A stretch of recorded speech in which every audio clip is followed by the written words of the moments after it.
কষ্ট তো ব্যথা তো লাগা তখন দরকার। আপনি আমাকে দাওয়াত দিয়েন না, তাতে আমার যায় আসে না, তবে আপনাকে ইলম অর্জন করতে হবে। আপনি সালাত আদায় করবেন কিন্তু সালাতের কিছুই বুঝবেন না।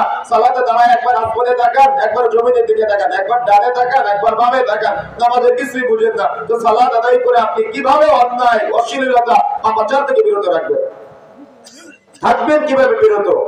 আর আমরা বলি যে সালাত আদায় করি কিন্তু আমরা পাপ থেকে বিরত থাকতে পারি না। তো আপনি নামাজের এ টু জেড আপনি তো কিছুই বুঝেন না, বিরত থাকবেন কিভাবে? মা বোনেরা যে যেখানে আছেন প্রত্যেকে নিজের কাছে প্রশ্ন করবেন যে আপনি নামাজের কিছু বুঝেন কিনা, সালাতের এ টু জেড আপনি কিছু বুঝেন কিনা, সালাত আদায় করে আপনি কতটুকু প্রশান্তি পাচ্ছেন, প্রত্যেকে নিজের কাছে প্রশ্ন করবেন।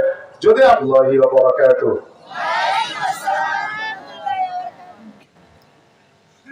আলহামদুলিল্লাহ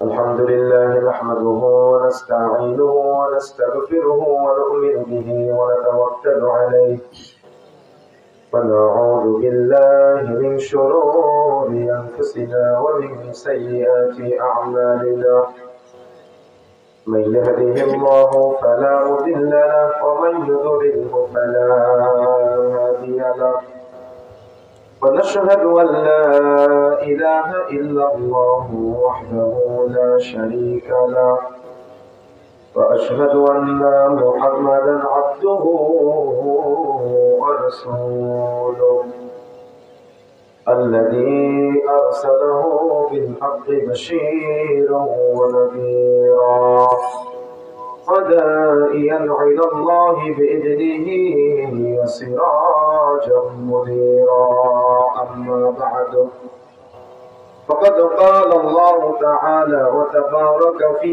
كلامه المجيد بعد أعوذ بالله من الشيطان الرجيم يا أيها الذين آمنوا قوا أنفسكم وأهليكم نارا إلى آخر الآية.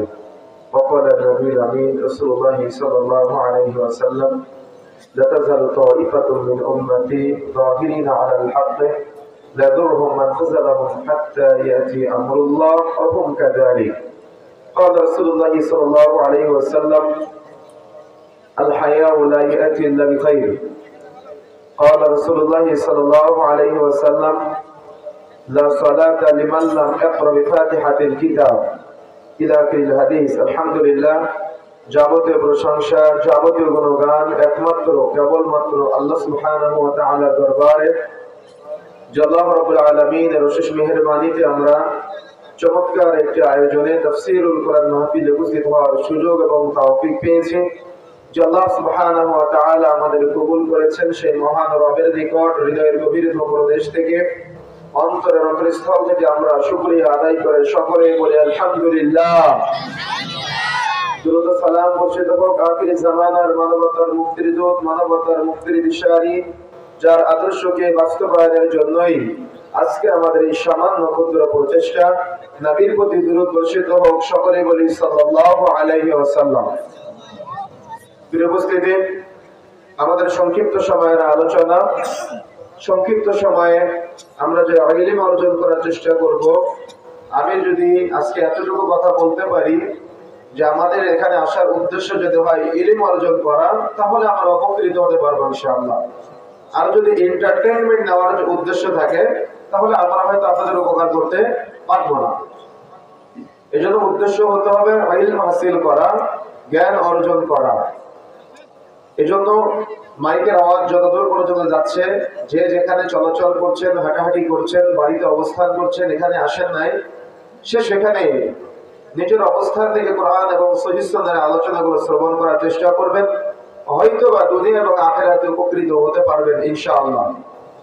এজন্য সংক্ষিপ্ত সময় আমি আজকে কথা বলবো পবিত্র কোরআন মাজিদের পরিচিত একটি সূরা, আমাদের অনেকেরই মুখস্থ, সবারই মুখস্থ, সূরা ফাতিহার উপরে ইনশাআল্লাহ। যেহেতু নাম দিয়েছেন তাফসীরুল কোরআন মাহফিল, অর্থাৎ কোরআনের তাফসীরের আলোচনা হবে। ওয়াজ মাহফিল হলে ভিন্ন, ইসলামী সেমিনার হলে ভিন্ন, কিন্তু আমি যেখানে তাফসীরুল কোরআন নামটা দেখি সেখানে কোরআনের আলোকে কথাটা বলার চেষ্টা করি। কেন? কোরআনের ইলম, কোরআনের জ্ঞান না থাকার কারণে মানুষ আজ জাহালাতের অতল গহ্বরে নিমজ্জিত হচ্ছে। আমরা অনেক সময় ভাবি যে আমাদের কোরআনের জ্ঞান আছে, কোরআন পড়তে পারা আর কোরআনের তাফসীর বোঝা এক নয়। কথা বুঝতে পেরেছেন? কোরআন পড়তে পারা আর কোরআনের সারমর্ম বিস্তারিত বোঝা এক নয়। দেখবেন আমাদের সমাজে অনেকেই কোরআন পড়তে জানে, অনেকে আমরা মনে করি আমরা অনেক জ্ঞানী, কিন্তু যার কোরআনের জ্ঞান নাই আল্লাহ রাব্বুল আলামিন তাকে জ্ঞানী বলে নাই।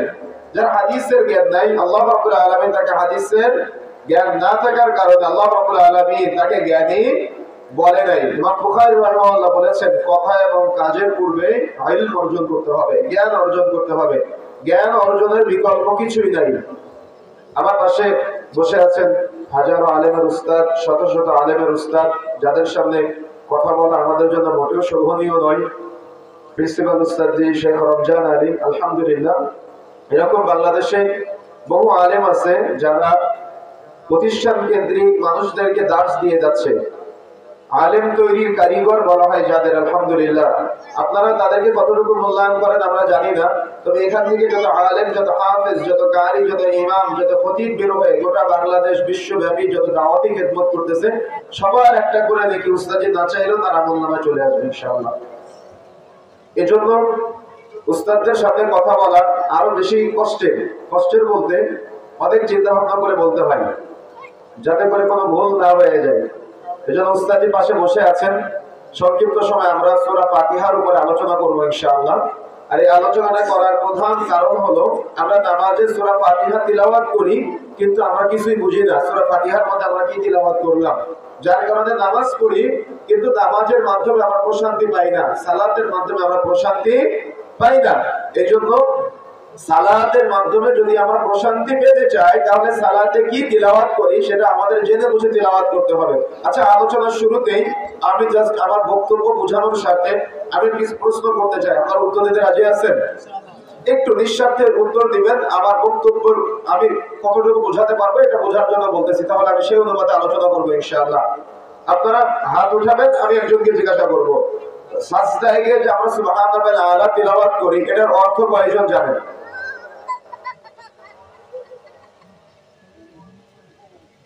রুকু থেকে যে সুবহানাল্লাহিল আযীম তিলাওয়াত করেন, এটার অর্থ কয়জন জানেন? বৈঠকে বসে আত্তাহিয়াতু, দুরূদ শরীফ, দোয়া মাসুরা যে পাঠ করেন, এই তিনটা দোয়ার অর্থ কয়জন বলতে পারবেন? সূরা ফাতিহার অনুবাদ কয়জন বলতে পারবেন? দেখেন, তাহলে আমরা কিন্তু সবাই নামাজি, কিন্তু আল্লাহ রাব্বুল আলামিন কি বলছেন? ফাওয়াইলুল লিল মুসাল্লিন, নামাজিরা ধ্বংসপ্রাপ্ত। আমরা তো এটা বেদাতীদের উপর চাপায় দেই, অর্থাৎ যারা বেদাতের সাথে সম্পৃক্ত তাদেরকে আমরা ইনক্লুড করে ফাওয়াইলুল লিল মুসাল্লিন বানাই দেই। কিন্তু আল্লাযীনা হুম আন সালাতিহিম সাহুন, এই সাহুন কারা? অমনোযোগী কারা? উদাসীন কারা? নিজেকে নিজে প্রশ্ন করি আমরা এখন। আমার কথা বুঝেন না মনে হয়। 40 বছর যাবত সালাত আদায় করতেছেন আর বলেন আমি নামাজ পড়ি কিন্তু হারাম থেকে মুক্ত হতে পারি না, আমি নামাজ পড়ি কিন্তু পাপ থেকে মুক্ত হতে পারি না। আর আপনি আল্লাহর কথাকে অগ্রাহ্য করেন। আল্লাহ রাব্বুল আলামিন বলেন, ইন্নাস সালাতা তানহা আনিল ফাহশাই ওয়াল মুনকার, নিশ্চয়ই সালাত, নিশ্চয়ই নামাজ যাবতীয় অন্যায়, অশ্লীলতা, পাপাচার থেকে বিরত রাখে। কিন্তু দুঃখজনক হলো সত্য যে আপনি ফাওয়াইলুল লিল মুসাল্লিন, আপনি সাহুর, এজন্য আপনি সালাত আদায় করেন, মসজিদ থেকে বের হয়ে আবার কাপড় টাপড় নিচে নেমে যায়। আপনি মসজিদে সালাত আদায় করেন, মসজিদ থেকে বের হয়ে সেলুনে গিয়ে রাসূলের সুন্নাত দাড়িগুলো একেবারে খান করে ফেলেন। মসজিদে সালাত আদায় করেন, মসজিদ থেকে বের হয়ে সিগারেটের আড্ডায় জড়িয়ে যান। মসজিদে সালাত আদায় করেন, মসজিদ থেকে বের হয়ে তামাক জর্দার নেশায় জর্জরিত হয়ে যান। অনেক মুসল্লি আছে, অনেক ইমাম সাহেব আছে, এরা নামাজ পড়ে চায়ের দোকানে বসে সিনেমা দেখা শুরু করে। কি আছে না এমনটা সমাজে? তাহলে এই যে চলতেছে, সালাত আদায় করে, নামাজও পড়ে, কিন্তু যাবতীয় পাপাচারের সাথে জড়িত। তাহলে আল্লাহর কথা মিথ্যা নাকি আপনার নামাজ হচ্ছে না? কি প্রশ্ন কঠিন হয়ে গেল নাকি? কথা বুঝেন নাই? আল্লাহর কথা কি মিথ্যা হতে পারে? কষ্ট লাগতেছে আপনাদের? কষ্ট তো লাগা তখন দরকার যখন আমি নামাজের কিছুই বুঝি না। কষ্ট তো ব্যথা তো লাগা তখন দরকার। আপনি আমাকে দাওয়াত দিয়েন না, তাতে আমার যায় আসে না, তবে আপনাকে ইলম অর্জন করতে হবে। আপনি সালাত আদায় করবেন, কিন্তু সালাতের কিছুই বুঝবেন না। সালাতে দাঁড়ায় একবার আসমানে তাকান, একবার জমিনের দিকে তাকান, একবার ডানে তাকান, একবার বামে তাকান, নামাজের কিছুই বুঝেন না। তো সালাত আদায় করে আপনি কিভাবে অন্যায় অশ্লীলতা পাপাচার থেকে বিরত রাখবেন, থাকবেন কিভাবে বিরত? আর আমরা বলি যে সালাত আদায় করি, কিন্তু আমরা পাপ থেকে বিরত থাকতে পারি না। তো আপনি নামাজের এ টু জেড আপনি তো কিছুই বুঝেন না, বিরত থাকবেন কিভাবে? মা বোনেরা যে যেখানে আছেন প্রত্যেকে নিজের কাছে প্রশ্ন করবেন যে আপনি নামাজের কিছু বুঝেন কিনা, সালাতের এ টু জেড আপনি কিছু বুঝেন কিনা, সালাত আদায় করে আপনি কতটুকু প্রশান্তি পাচ্ছেন, প্রত্যেকে নিজের কাছে প্রশ্ন করবেন। যদি আপনি প্রশ্ন করে নিজে নিজে উত্তর দিতে পারেন, তাহলে আপনি সফলকাম হতে পারবেন। তা না হলে আমি আজকে বলে যাই, আপনার 50 বছরের জিন্দেগি, এই 50 বছরের জিন্দেগিতে আপনি এখনো রুকু থেকে সুবহানাল্লাহ আযীম তিলাওয়াত করেন, আপনি এটার অর্থ জানেন না, তো আপনার 50 বছরের জিন্দেগির সফলতা কি? আমার কথা বুঝতে পারেন নাই? আপনার আল্লাহ রাব্বুল আলামিন 40 বছরের একটা জিন্দেগি দান করেছেন। এই 40 বছরের জিন্দেগিতে আপনি এখনো রুকু থেকে সুবহানাল্লাহ আযীম তিলাওয়াত করেন, সালাতে সূরা ফাতিহা তিলাওয়াত করেন, আপনি এটার অর্থ বুঝেন না, তো আপনার এই জীবনের সফলতা কি? আপনি একটু আমাকে বুঝান। সফলতা আছে আমাদের? সফলতা কোথায়? সফলতা তো জিরো আমাদের। তাহলে সফলতা যদি জিরো হয়, তাহলে আমরা দুনিয়াতে কিভাবে উপকৃত হব আর আখিরাতে কিভাবে উপকৃত হব? কথা বলবেন না। তাহলে সফলতা অর্জন করার জন্য আমাকে আপনাকে ইলম অর্জনের কোনো বিকল্প নাই। আপনার সন্তান হয়তো মাদ্রাসায় পড়তেছে, সে ইলম অর্জন করতেছে, কিন্তু আপনি বাড়িতে অবস্থান করছেন। বাড়িতে অবস্থান করে কোরআন এবং সহিহ সুন্নাহর ইলম অর্জন করা যায় বা অর্জন করার প্রচেষ্টা করতে হবে। যদি আপনি অর্জন করার চেষ্টা না করেন, তাহলে অবশ্যই কিয়ামতের মাঠে আপনাকে ধরা খেতে হবে। আরে কিয়ামতের মাঠ পর্যন্ত যাওয়া লাগবে না, যখন কবরে রেখে আসা হবে আপনার দিন সম্পর্কে জিজ্ঞাসা করা হবে। দুনিয়া তো দিন ধর্ম সম্পর্কে আপনার কোনো কিছু জানা নাই। দিনের কথা বললে আপনি আজকে বলেন যে হুজুররা কথায় কথায় ধর্ম টেনে নিয়ে আসে কেন? আমরা যখন কোনো মাসআলা দেই বা একটু কঠিন ভাবে কোনো মাসআলাগুলো উপস্থাপন করার চেষ্টা করি, তখন আপনারা বলেন আপনারা বিষয়গুলো কঠিন করেন কেন? বিষয়গুলো কঠিন করার কিছু নেই, বিষয়গুলো সহজ ভাবে নিতে হবে। সুতরাং আমাদের জ্ঞান অর্জনের বিকল্প কিছু নাই। আজকে এখান থেকে যাওয়ার আগে যদি আপনার সূরা ফাতিহার জ্ঞান থাকে আপনি উঠে যান, আমার কোনো আপত্তি নাই, আমার কোনো আপত্তি নাই। যদি আপনার ইলম থাকে তাহলে আমার কাছ থেকে ইলম নেওয়ার দরকার নাই। কিন্তু যদি মনে হয় যে কুরআন ও হাদিসের জ্ঞানটা আমার অর্জন করা দরকার, নামাজের জীবনের পরে যতবার সূরা ফাতিহা পাঠ করেছি এটার অর্থ বোঝা দরকার, তাফসীর বোঝা দরকার, তাহলে বসবেন, আমার আপত্তি নাই। আপনি উঠে গেলেন, আপনি উঠে যেতে পারেন ইনশাআল্লাহ। তো আমরা মূল আলোচনায় প্রবেশ করছি ইনশাআল্লাহ। সূরা ফাতিহা এটা মুখস্থ নাই এমন কোন ব্যক্তি না, সবার মুখস্থ আছে না ইনশাআল্লাহ? সবারই টুকটাক মুখস্থ আছে। সূরা ফাতিহা এটা কোরআন মাজিদের উসমান রাদিয়াল্লাহু তাআলা আনহুর মুসহাফ সংকলনের সিস্টেমে এটা প্রথমে নিয়ে এসেছেন। তবে এটা নাজিলের ইতিহাসে প্রথম না।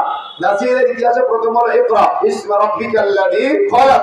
এখানেও আল্লাহ বলেছেন পড়ো তোমার প্রভুর নামে যিনি তোমাকে সৃষ্টি করেছেন। কথা বুঝতে পেরেছেন? তাহলে কি করতে হবে? পড়তে হবে, জ্ঞান অর্জন করতে হবে, ইলম অর্জন করতে হবে। কোরআন মাজিদ একটা কিনে শোকেসের উপরে রেখে দিয়েছেন, আজীবন পড়েন না।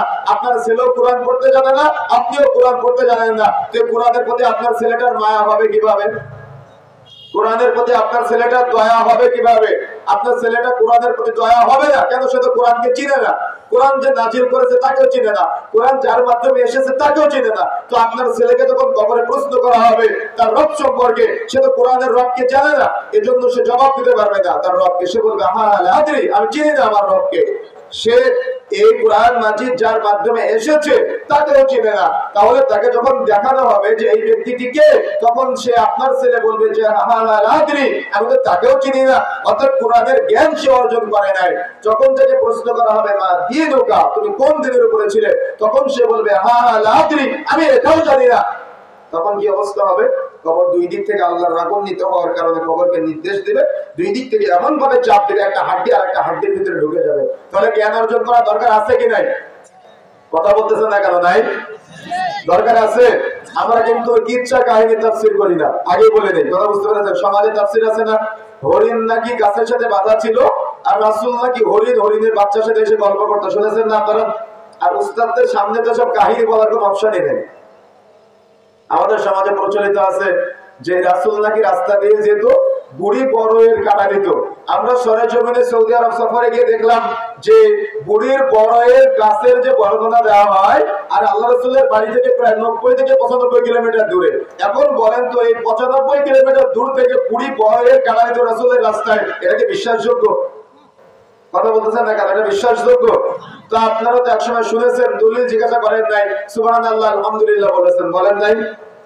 এই জন্য বন্ধুরা আমার ইচ্ছা কাহিনী তাফসীর এমন ভাবে শুনতে হবে যাতে করে যতদিন আল্লাহ বাঁচায় রাখে সূরা ফাতিহা পাঠ করলে আমরা যেন বুঝতে পারি যে আমরা কি করতেছি। মনে থাকবে ইনশাআল্লাহ, চেষ্টা করতে হবে।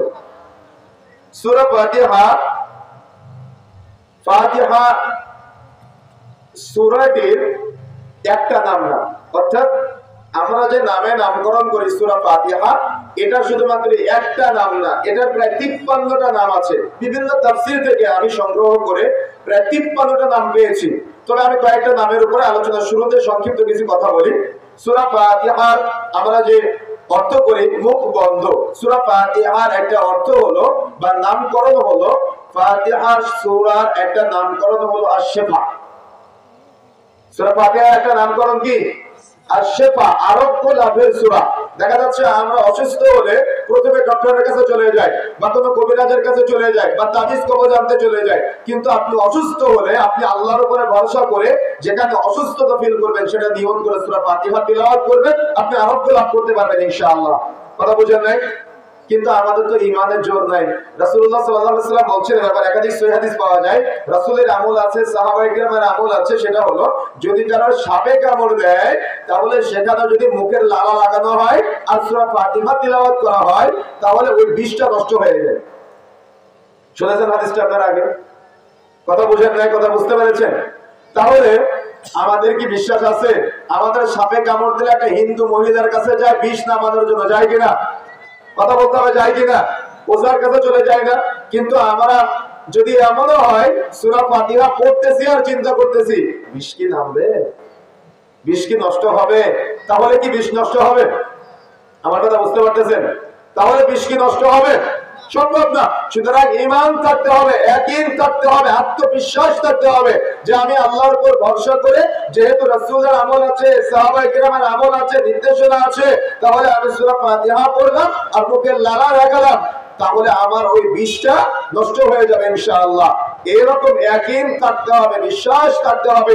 শরীরে কোথাও ব্যথা অনুভব করতেছেন, সূরা ফাতিহা পড়েন আর হাতটা বলেন, দেখেন আপনার ওই ব্যথাটা আপনি আরোগ্য লাভ পাবেন ইনশাআল্লাহ। কিন্তু বিশ্বাস থাকতে হবে, ইয়াকিন থাকতে হবে, আত্মবিশ্বাস থাকতে হবে।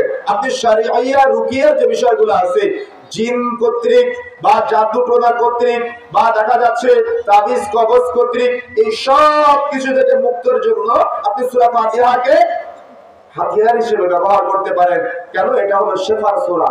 কথা বুঝতে পেরেছেন? সূরা ফাতিহার আরেকটা নাম হলো সালাতের সূরা, অর্থাৎ সূরা ফাতিহা সালাতের জন্য এটা খাস। ইসলামী শরীয়তে উসুলে হাদিসের পরিভাষায় কিছু বিষয় আছে, একটা হলো আম আর একটা হলো খাস। সূরা ফাতিহাটা হলো নামাজের সাথে খাস, সালাতের সাথে খাস। সহিহ বুখারী পর্ব 10 অধ্যায় 95 হাদিস নম্বর 756 আল্লাহ রাসূল বলছেন, লা সালাতা লিমান লাম ইয়াকরা বিফাতিহাতিল কিতাব, যে ব্যক্তি নামাজে সূরা ফাতিহা পাঠ করবে না, যা সালাতে সূরা ফাতিহা পাঠ করে না, তার নামাজই হবে না। এটা আমি বলেছি, এটা রাসূলুল্লাহ সাল্লাল্লাহু আলাইহি ওয়াসাল্লাম বলেছেন। কিন্তু দুঃখজনক হলো সত্য যে আমাদের সমাজে অনেক মুসলমান আছে তারা সালাতে সূরা ফাতিহা তিলাওয়াত করে না। তাদের একটা ধারণা ইমাম তিলাওয়াত করলে মুসাল্লির তিলাওয়াত করা হয়ে যায়। আমি আপনার মাসালা থেকে যাচ্ছি না, তবে আমি এতটুকু বলতে চাই যে রাসূলুল্লাহ সাল্লাল্লাহু আলাইহি ওয়াসাল্লাম বলেছেন যে সালাতে সূরা ফাতিহা তিলাওয়াত করবে না, তার সালাত হবে না, তার নামাজ হবে না। এখন আপনি রাসূলেরটা মানবেন না বড় হুজুরেরটা মানবেন? রাসূলেরটা মানবেন না আপনার হুজুরের কথা মানবেন? এটা আমি আপনার উপরে ছেড়ে দিলাম। যদি আপনি রাসূলেরটা মানেন তাহলে আপনাকে এইভাবে ফলো করতে হবে। ফরজ সালাত আদায় করছেন, সূরা ফাতিহা পাঠ করতে হবে। সুন্নাত সালাত আদায় করছেন, সূরা ফাতিহা পাঠ করতে হবে। বিতরের সালাত আদায় করছেন, সূরা ফাতিহা পাঠ করতে হবে। ইস্তেসকা সালাত আদায় করছেন, সূরা ফাতিহা পাঠ করতে হবে। ইস্তেখারা সালাত আদায় করছেন, সূরা ফাতিহা পাঠ করতে হবে। জামাতে সালাত আদায় করছেন, সূরা ফাতিহা পাঠ করতে হবে। একাকী সালাত আদায় করছেন, সূরা ফাতিহা পাঠ করতে হবে। জানাজা সালাত আদায় করছেন, সূরা ফাতিহা পাঠ করতে হবে। এক কথায় যত সালাত আছে, যত নামাজ আছে, এমন কোন সালাত নাই, এমন কোন নামাজ নাই যে সালাতে সূরা ফাতিহা নাই। আর যে সালাতে সূরা ফাতিহা পাঠ করবেন না, সে সালাত আপনার কবুলযোগ্য হবে না, বলেছেন রাসূলুল্লাহ সাল্লাল্লাহু আলাইহি ওয়াসাল্লাম। এটা আমার ব্যক্তিগত কোনো কথা না। কথা বুঝতে পেরেছেন? তাহলে সূরা ফাতিহা গুরুত্বপূর্ণ না? কেন এত গুরুত্ব দেওয়া হলো সূরা ফাতিহা? সেটাকে আপনি অনুধাবন করেছেন? সেটাকে আপনি বোঝার চেষ্টা করেছেন যে আমার নামাজের জন্য কেন সূরা ফাতিহাকে খাস করা হয়েছে? আপনি যদি সূরা ফাতিহার মধ্যে তালাশ করেন, আপনি তাওহীদ উলুহিয়ার আলোচনা পাবেন, তাওহীদ রুবুবিয়্যার আলোচনা পাবেন, আপনি তাওহীদ আসমা ও সিফাতের আলোচনা পাবেন। তার মানে আপনি আল্লাহকে রব হিসেবে যেমন মানবেন, বাংলাদেশের মানুষ আল্লাহকে রব হিসেবে মানে, সৃষ্টিকর্তা হিসেবে মানে, তবে পালনকর্তা হিসেবে মানে না। কিন্তু যদি আপনি সূরা ফাতিহাটা বুঝেন, তাহলে আল্লাহকে যেমন রব হিসেবে মানবেন, তেমন পালনকর্তা হিসেবে মানবেন, তেমন মালিক হিসেবে মানবেন, তেমন রিজিকদাতা হিসেবে মানবেন। কথা বুঝতে পেরেছেন? আবার কথা বুঝতে পেরেছেন নাকি একটু কঠিন হয়ে যাচ্ছে? ভালো করে মনে রাখার চেষ্টা করতে হবে আমাদের। তাহলে সূরা ফাতিহাটা এটা নামাজের সাথে খাস। আপনি যে নামাজে সূরা ফাতিহা পড়বেন না, সেই নামাজ হবে। আচ্ছা, এটা প্রশ্ন করি, বলেন তো, ইমামের যদি নামাজ না হয়, মুসল্লির নামাজ হবে না? কি আপনারা তো জ্ঞানী মানুষ, আমি জানি, তো প্রশ্নের উত্তর দেন। ইমামের নামাজ না হলে মুসল্লির নামাজ কি বাতিল হয়ে যায়? আর ইমামের নামাজ যদি হয়, অনেক সময় মুসল্লির নামাজ বাতিল হতে পারে না? অবশ্যই পারে। তাহলে ইমামের নামাজ ইমামের, আর মুসল্লির নামাজ মুসল্লির। তাহলে ইমাম কি জন্য? ইমাম হলো অনুসরণ করার জন্য। ইমাম কি জন্য? ইমাম হলো ইক্তেদা করার জন্য। ইমাম নামাজ শুরু করবেন, আপনি নামাজ শুরু করবেন। ইমাম রুকুতে যাবেন, আপনি রুকুতে যাবেন। ইমাম সাজদায় যাবে, আপনিও সাজদায় যাবেন। ইমাম ভুল করে 4 রাকাতের জায়গায় 5 রাকাত করলে আপনি 5 রাকাত পড়বেন। এটা হলো ইমামের অনুসরণ। কথা বুঝেন নাই? কথা বুঝতে পেরেছেন? এটা হলো ইমামের অনুসরণ। কিন্তু ইমাম দোয়া কালাম পড়ে দিতে পারে না। কিন্তু আপনার ধারণা যে ইমাম দোয়া পড়ে দিবে, ইমামের অনুসরণের দরকার নাই। এজন্য আপনি কি করেন? ফজরের সময় ইকামত হয়ে যায়, নামাজ শুরু হয়ে যায়, আপনি ইমামের ইক্তেদা করেন, আপনি সুন্নাত করতেই থাকেন। এখানে একটা ভুল করতেছেন। আর একটা, আপনি ফরজ সালাতে যুক্ত হচ্ছেন, কিন্তু আপনি সূরা ফাতিহা পড়েন না, দোয়া কালাম পড়েন না। আর এটার চর্চা না থাকার ফলাফল একটু আগে আপনারা দিয়েছেন। এখনো সুবহানাল্লাহিল আলার অর্থ জানেন না, সুবহানাল্লাহিল আযীমের অর্থ জানেন না, বা রুকুতে গিয়ে পড়েন জানেন না, সাজদায় গিয়ে কি পড়েন জানেন না, বৈঠকে বসে কি পড়েন জানেন না, নামাজের শুরু থেকে শেষ পর্যন্ত কি পড়েন কিছুই বোঝেন না। যার কারণে নতুন করে নামাজ শেষ করে বাংলায় দোয়া করা লাগে আপনাদের। আমার কথা বুঝতে পেরেছেন? কথা বুঝতে পেরেছেন? এই জন্য সালাতের মধ্যে দোয়া করতে হবে। আজকে তো এই যে সূরা ফাতিহা এত গুরুত্ব দেওয়া হয়েছে, জানাজার সালাতে সূরা ফাতিহাকে কবর দেওয়া হয়েছে। আজকে জানাজার সালাতে সূরা ফাতিহা পাঠ করা হয় না। ইমাম সাহেবকে নির্দেশ দিয়ে দিবেন, আপনার বাবা মারা গেলে বা জানাজার সালাতে গেলে ইমাম সাহেব সূরা ফাতিহা সহ যেন জানাজার সালাত হয়। যে জানাজার সালাতে সূরা ফাতিহা নাই, ওই জানাজার সালাত হবে না। জানাজার সালাত শেষ করে 30 সেকেন্ডে, অর্থাৎ দোয়া করার জায়গা জানাজার নামাজে আপনি লম্বা দোয়া করেন জানাজার নামাজে, কোনো সমস্যা নাই। কিন্তু জানাজার নামাজে দোয়া না করে 30 সেকেন্ডে সূরা ফাতিহা বাদ দিয়ে জানাজার নামাজ শেষ করে লাশ কবরে রাখার পরে 30 মিনিটের লম্বা দোয়া করে। কেন? ওরা তো বুঝে না যে দোয়া করার জায়গা জানাজার নামাজে, কিন্তু সেখানে দোয়া করে না। এই জন্য বন্ধুরা আমার, যে কথা বলতে চাচ্ছিলাম, সূরা ফাতিহাতে এটা নামাজের সাথে খাস। মা বোনেরা যারা বক্তব্য শুনছেন, প্রত্যেক সালাতের প্রত্যেক রাকাতে সূরা ফাতিহা বাধ্যতামূলক পড়তেই হবে। সূরা ফাতিহা না পড়লে আপনার নামাজ হবে না। যে যাই বলতে গেল সূরা আরাফের আয়াত, ওয়াইযা কুরিয়াল কুরআন, এই আয়াতকে টেনে নিয়ে এসে যদি কেউ আপনাকে বলে কোরআন তিলাওয়াত করার সময় চুপ থাকতে হবে আর শ্রবণ করতে হবে, এটা সূরা ফাতিহার সাথে আপনি খাস করতে পারবেন না। সালাতে যাতে করে কেউ কথোপকথন না করে, পরস্পরের মধ্যে কথোপকথন না হয়, এজন্য চুপ থাকতে বলা হয়েছে। তাই বলে আপনি দোয়া কালাম পড়বেন না, এই একটা আপনি কোথায় পেয়েছেন? তাহলে সালাতের অর্থই কি? নামাজের অর্থই কি? সালাত মানে তো চাওয়া, দোয়া করা। তো সূরা ফাতিহা পাঠ করবেন না, দোয়া কালাম পড়বেন না, তাহলে নামাজে দাঁড়িয়ে আপনি কি করবেন? এজন্যই তো দেখা যাচ্ছে ওই ইমাম সাহেব পড়ে আলহামদুলিল্লাহি রাব্বিল আলামিন, আর আপনি চিন্তা করেন আজকে ব্যবসায় কত টাকা লাভ করলাম, কত টাকা লোকসান করলাম, তাই না? ইমাম সাহেব পড়ে আর রহমানির রহিম, আর আপনি চিন্তা করেন এরা তো জুমার দিন সবাই নামাজ পড়তে যায় না, এরা চিন্তা করে শুক্রবারে বাড়িতে মেহমান এসেছে, আজকে কিভাবে মেহমানদারিটা করব, নামাজে মনোযোগ নাই। কেন? ও তো কিছুই বুঝে না। কিন্তু আমরা যখন মদিনাতে সালাত আদায় করলাম, হারামে অর্থাৎ মক্কায় সালাত আদায় করলাম, দুই হারামে দেখলাম মানুষ ইমাম সাহেবরা তিলাওয়াত করে আর পিছনের মুসল্লিরা অঝরে কান্নাকারি করে। কেন? তারা বুঝে কি বলতেছে ইমাম সাহেব, আমার কি ভুলগুলো আছে স্মরণ করে আর কান্না করে। আজকে থেকে স্মরণ করতে হবে সূরা ফাতিহার মধ্যে। পারবো ইনশাআল্লাহ? আমি শুধুমাত্র কিছু ধারণা আপনাদের দিয়ে যাব। তাহলে সূরা ফাতিহার একটা নাম, এটা হলো সালাতের সূরা। সূরা ফাতিহার একটা নাম, এটা হলো শেফা। আসলে নাম নিয়ে আলোচনা করতে গেলে অনেক দূর চলে যাবে, আমাদেরকে যেতে চাচ্ছি না, অন্যদের নামের উপরে কথা বলবো। তবে আজকে একটু মূল আলোচনা প্রবেশ করি ইনশাআল্লাহ। আউযু বিল্লাহি মিনাশ শাইতানির রাজীম। বিতাড়িত শয়তান হতে আল্লাহর নিকট আশ্রয় প্রার্থনা করছি। সূরা ফাতিহা এটা হলো মাক্কি সূরা, অর্থাৎ রাসূলুল্লাহ সাল্লাল্লাহু আলাইহি ওয়াসাল্লাম হিজরত করে কোথায় গিয়েছিলেন? মক্কা থেকে মদিনায় নাকি মদিনা থেকে মক্কায়? জানেন না আপনারা? কোথায় গিয়েছিলেন? কথা বলেন না কেন? কোথায়? হ্যাঁ, মক্কা থেকে মদিনায় গিয়েছিলেন। তো মক্কায় থাকা অবস্থায় নাজিল হয়েছে, এজন্যকে বলা হয় মাক্কি সূরা। আর আমাদের সমাজে অনেকেই মনে করে যে রাসূল যখন মক্কায় ছিলেন তখন মাক্কি, যখন মদিনায় ছিলেন তখন মাদানী। কিন্তু বিষয়টা এমনটা না। বিষয়টা হলো হিজরতের সাথে সম্পৃক্ত। অর্থাৎ হিজরতের আগে যে সূরাগুলো নাজিল হয়েছে সেগুলোকে বলা হয় মাক্কি, আর হিজরতের পরে যে সূরাগুলো নাজিল হয়েছে সেগুলোকে বলা হয় মাদানী। এজন্যই সূরা ফাতিহা এটা হলো হিজরতের আগের সূরা। বিসমিল্লাহির রহমানির রহিম। পরম করুণাময় অসীম দয়ালু আল্লাহর নামে শুরু করছি। আলহামদুলিল্লাহি রাব্বিল আলামিন। এখানে আলহামদুলিল্লাহ হায়াতি ব্যবহার করা হয়েছে, কিন্তু যদি কেউ হায় হাওয়াজ দিয়ে পড়ে তাহলে অর্থের পরিবর্তন হয়ে যাবে। অনেকে বাংলা থেকে পড়েন হায় হাওয়াজ দিয়ে, আল হায়াকার মতো আরশ পড়ে কিনা? বাংলা থেকে পড়ে না। কিন্তু লাজনার ফতোয়া হলো, এবং এ ব্যাপারে জমহুর উলামায়ে কেরামের মাসআলা হলো, বাংলা থেকে কেউ কোরআন মাজিদ পড়বেন না। আপনি অর্থ করতে পারেন, অর্থাৎ অনুবাদ করতে পারেন, কিন্তু উচ্চারণ বাংলা থেকে পড়বেন না। বাংলা থেকে পড়লে অর্থের অনেক বিকৃতি হয়ে যায়, এজন্য বাংলা থেকে পড়বেন না। আপনি ওই আলিফ হারফুন, লাম হারফুন, মিম হারফুন, অর্থাৎ আলিফে 10 নেকি, লামে 10 নেকি, মিমে 10 নেকি, এটা আমার জন্য। কিন্তু আপনি পড়তে জানেন না, আপনি অনেক কষ্ট করতেছেন, অনেক ধীরে ধীরে একটার সাথে একটা অক্ষর যুক্ত করে করে করে করে অনেক কষ্ট করে পড়তেছেন, আপনার জন্য ডবল নেকি হবে। সুবহানাল্লাহ। তাহলে বাংলা থেকে পড়ার প্রয়োজন আছে। কি পড়তে হবে?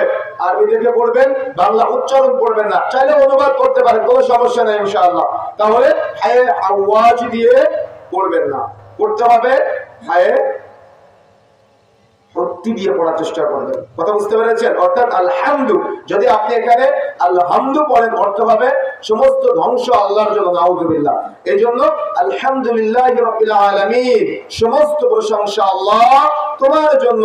এখন আপনি যদি এই আয়াতকে কেন্দ্র করে সারা জীবন তো পড়েছেন, সারা জীবন বলেন আলহামদুলিল্লাহ, কিন্তু আপনি কখনো আলহামদুলিল্লাহর ব্যাখ্যা বুঝেন নাই।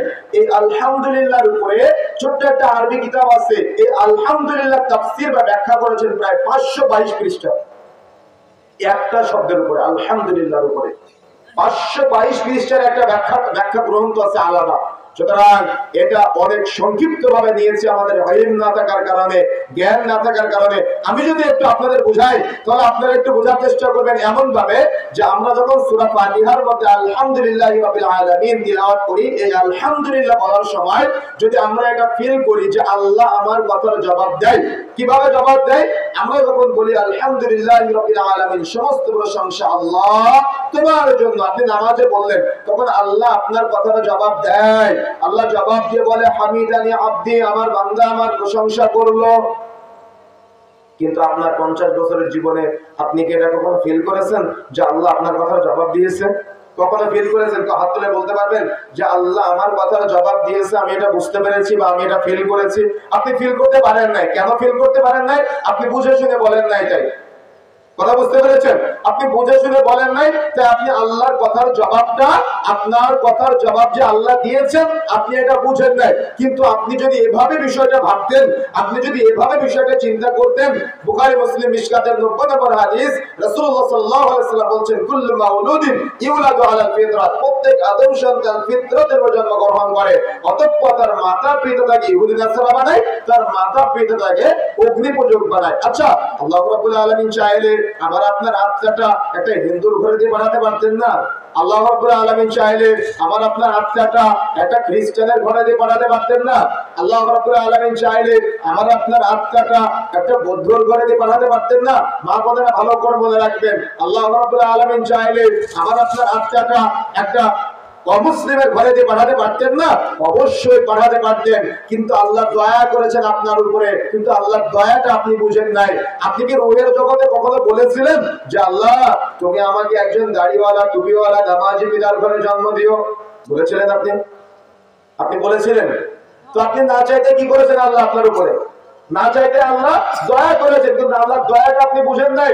আল্লাহর কাছে না চাইতে আল্লাহ আপনাকে একজন নামাজি, টুপিওয়ালা, দাড়িওয়ালা পিতার ঘরে, একজন মুসলিম বাবার ঘরে জন্মগ্রহণ করা তৌফিক দান করেছেন। তা না হলে একটা হিন্দুর ঘরে জন্ম হলে আপনি আজকে লাতের পূজা করতেন, ভাবলের পূজা করতেন, উচ্চার পূজা করতেন, আপনি মূর্তি পূজায় লিপ্ত হতেন। কিন্তু আপনাকে এই খারাপি থেকে আল্লাহ মুক্ত করে আপনাকে একটা সুমহান মর্যাদা দিয়েছেন, মুসলিম ঘরে জন্মগ্রহণ করা তৌফিক দান করেছেন। ফিতরাত পেয়েই আপনি একজন দাড়িওয়ালা, টুপিওয়ালা, নামাজি পিতা, যে বাবা আপনাকে ওই কারিম জিন থেকে আপনার জন্মের পর থেকে তার চিন্তা ছিল আমার সন্তান যাতে করে শয়তানের ওয়াসওয়াসা না করে আল্লাহর একজন নেককার বান্দা হতে পারে, আপনি আমাদের যে বাবার ঘরে জন্মগ্রহণ করেছেন। কি আলহামদুলিল্লাহ বলবেন না? আপনি এভাবে চিন্তা করেছেন কখনো? আচ্ছা, আল্লাহ রাব্বুল আলামিন চাইলে আমার আপনার আত্মাটা একটা ছাগলের মধ্যে দিয়ে বানাতে পারতেন কিনা? আমার কথা বুঝেন না আপনারা? পারতেন কিনা? আল্লাহ রাব্বুল আলামিন চাইলে আমার আপনার আত্মাটা একটা গরুর মধ্যে দিয়ে বানাতে পারতেন কিনা? আমার কথাগুলো আপনি তখনই বুঝবেন যখন আপনি বালিশে মাথা দিয়ে একটু আল্লাহকে নিয়ে ভাববেন, একটু রবকে নিয়ে চিন্তা করবেন যে আমার আল্লাহ আমার উপরে কত দয়া করেছে, আমার আল্লাহ আমাকে একজন নামাজি, দাড়িওয়ালা, টুপিওয়ালা, ইমানদার পিতার ঘরে জন্মগ্রহণ করা তৌফিক দান করেছে। আমার আল্লাহ সুবহানাহু ওয়া তাআলা আমাকে একজন গরু ছাগলের পেটে বা গরু ছাগলের মতো করে পাঠাতে পারতো দুনিয়াতে, কিন্তু আমার আল্লাহ সেটা করে নাই। আমার আল্লাহ দয়া করেছে আমার উপরে, আল্লাহর দয়াটা আমি বুঝি নাই। আল্লাহ রাব্বুল আলামিন আমাকে আপনাকে চাইলে একটা চতুষ্পাদ জন্তুর মধ্যে দিয়ে পাঠাতে পারতো, কিন্তু আল্লাহর কাছে না চাইতে আল্লাহর এই সুমহান দয়া, সুমহান ভালোবাসাটা আমরা না বুঝে আল্লাহ রাব্বুল আলামিনের বিরোধিতা করার চেষ্টা করি, আল্লাহর নবীর বিরোধিতা করার চেষ্টা করি। কিন্তু আমরা যদি একটু ফিল করতাম যে আল্লাহ তো আমার সাথে দয়া করেছে, আমি কেন আল্লাহ নাফরমানি করব? না, আল্লাহর কাছে না চাইতে আল্লাহ গরু ছাগল করে না পাঠায় মানুষ করে পাঠিয়েছে। আমি তো মানুষ হয়েছি, আমি একজন ঈমানদার, পরহেজগার বাবার ঘরে জন্ম লাভ করা তৌফিক পেয়েছি, যেটা আমি পারিবারিকভাবে মুসলিম হয়েছে। আলহামদুলিল্লাহ। কি আলহামদুলিল্লাহ বলতে লজ্জা লাগতেছে আপনাদের? আমি বোঝাতে পারি না মনে হয় আপনাদের। আমার কথা কি বুঝতে পারতেছেন নাকি কথা কম বলেন আপনারা? আমার কথা বুঝতে পারতেছেন? যদি আমি এখানে ওই প্রচলিত পদ্ধতিতে রাজনৈতিক বক্তব্য দিতাম, এখন তো মাহফিলের মঞ্চগুলো রাজনৈতিক মঞ্চ হয়ে গিয়েছে, কথা বুঝেন না? মাহফিলের বক্তব্য বক্তা স্টেজে ওঠা মানে অমুক সরকারকে নিয়ে, অমুক ব্যক্তিকে নিয়ে, তমুককে নিয়ে গীবত সমালোচনা করতে করতে মাহফিল শেষ, যাওয়ার সময় লাখ টাকা দিয়ে আপনার বাড়িতে পাঠায় দেন। তখন তো সুবহানাল্লাহ বিশাল জোর দেখি, তখন তো আলহামদুলিল্লাহ বিশাল জোর, তখন তো দেখা যাচ্ছে ওই লিল্লাহে তাকবীরের বিশাল জোর। তো কোরআন হাদিসের কথাগুলো শুনে মুখ দিয়ে নাকি কষ্ট লাগতেছে আপনাদের? ব্যথা খারাপ লাগতেছে আমার কথা শুনে? ব্যথা লাগতেছে আপনাদের? তো যে কথা বলতে চাচ্ছিলাম যে আল্লাহর দয়াটা আমরা বুঝি নাই। যদি আল্লাহর দয়াটা বুঝতাম তাহলে আল্লাহর নাফরমানি করতাম না। আল্লাহর দয়াটা বুঝলে আমরা নাফরমানি করতাম না, আল্লাহর দয়াটা উপলব্ধি করার চেষ্টা করতাম। আল্লাহ রাব্বুল আলামিন দয়া করেছেন। দেখেন আমরা যে মুসলিম হয়েছি, এই মুসলিমের মধ্যে কত দল আছে আজকে বাংলাদেশে? আল্লাহ রাব্বুল আলামিন চাইলে একটা কবর পূজারীর ঘরে আপনার জন্ম দিতে পারতো কিনা? একটা মাজার পূজারীর ঘরে জন্ম দিতে পারতো কিনা? আমরা তো দেখেছি তারা কত জাহালতের মধ্যে আছে। সে আবু জাহালের যুগের ইতিহাস আর তাদের দেখলে এই বিষয়গুলো সেম পাওয়া যায়। কিন্তু আল্লাহ রাব্বুল আলামিন সেটা না করে আপনাকে আমাকে কোরআন ও সহিহ সুন্নাহ বোঝার একটা জ্ঞান দিয়েছেন, তাই না? বা এমন একটা পরিবেশে, এমন একটা সমাজে আমাকে আপনাকে বেড়ে ওঠার তৌফিক দান করেছেন যে সমাজে পুরাটাই কোরআন এবং সহিহ সুন্নাহ বোঝার মতো জ্ঞান তারা রাখে। আল্লাহ রাব্বুল আলামিন যে ইলম দিয়েছেন, যে জ্ঞান দিয়েছেন, যে বিবেক দিয়েছেন, এই বিবেক দিয়ে তারা চলাফেরা করার চেষ্টা করে। তাহলে এটাকে আরেকটা নিয়ামত না? কথা বলতেছেন না কেন? নাকি বুঝেন নাই? এটাকে আল্লাহর আরেকটা নিয়ামত না? অবশ্যই এটা আল্লাহর আরেকটা নিয়ামত, কিন্তু নিয়ামতটা আমরা বুঝি নাই। কিন্তু আপনি চলে যান সিলেটে, আপনি চলে যান চাঁদপুর, নোয়াখালী, লক্ষ্মীপুরে, যেখানে জোরে আমিন বলে মসজিদ থেকে বের করে দেওয়া হয়, যেখানে পায়ের সাথে পা মিলালে তার পায়ে আঘাত করা হয়, যেখানে উচ্চ স্বরে দেখা যাচ্ছে সূরা ফাতিহা তিলাওয়াত করলে বা সূরা ফাতিহার শেষে আমিন বললে তাকে পিটায় হাসপাতালে পর্যন্ত পাঠানো হয়। এই সমস্ত জায়গায় আমাদের ভাইয়েরা কত কষ্টে তারা কোরআন সুন্নাহ মানার চেষ্টা করে, আর আপনারা বাধ্যতার আমল থেকে পেয়েছেন, তো এজন্য আপনারা মূল্যায়ন করেন না। কথা বুঝেন নাই? কথা কিন্তু ক্লিয়ার। সুতরাং মূল্যায়ন করতে হবে। এটা আল্লাহর ভালোবাসা, এটা আল্লাহর দয়া, এটা আল্লাহর পাওয়া। সুতরাং প্রিয় বন্ধুরা আমার, এই আল্লাহর পক্ষ থেকে আপনি যে ভালোবাসাটা পেয়েছেন, এই ভালোবাসা অপাত্রের ব্যবহার করিয়েন না ভাই। আল্লাহ আপনাকে যে জ্ঞান দিয়েছে, জ্ঞান দিয়ে উপলব্ধি করেন। এই জ্ঞান যে বোঝার চেষ্টা করেন, তাহলে দেখবেন আপনার মতো তৃপ্তি সহকারে বেঁচে থাকা ব্যক্তি পৃথিবীতে আর কেউ নেই। কেন বললাম জানেন? একজন ছেলে যদি তার আল্লাহর সাথে কথা বলতে পারে, তার রবের সাথে কথা বলতে পারে, সে সফল। একজন মেয়ে যদি তার রবের সাথে কথা বলা শিখতে পারে, তাহলে ওই মেয়ের কোনো হতাশা নাই, সে আত্মহত্যা করবে না, তার পরিবারে কোনো অশান্তি নেই। আপনি যতই অশান্তি তৈরি করার চেষ্টা করেন না কেন, একজন আমিনা সালেহা পরহেজগার বোন যে আল্লাহর সাথে কথা বলে, সে কখনো অসন্তুষ্ট হয় না। সে তার হৃদয়ের যত কথা সব আল্লাহর সাথে বলে। আর যারা আল্লাহর সাথে কথা বলে তাদেরকে ভয় পাবেন। কেন ভয় পাবেন জানেন? তার কানেকশন কিন্তু আল্লাহর সাথে। যদি তাকে কষ্ট দেন, সে কিন্তু আল্লাহর কাছে অভিযোগ করবে। কথা বুঝতে পেরেছেন? এই জন্য বিষয়গুলো উপলব্ধি করতে হবে।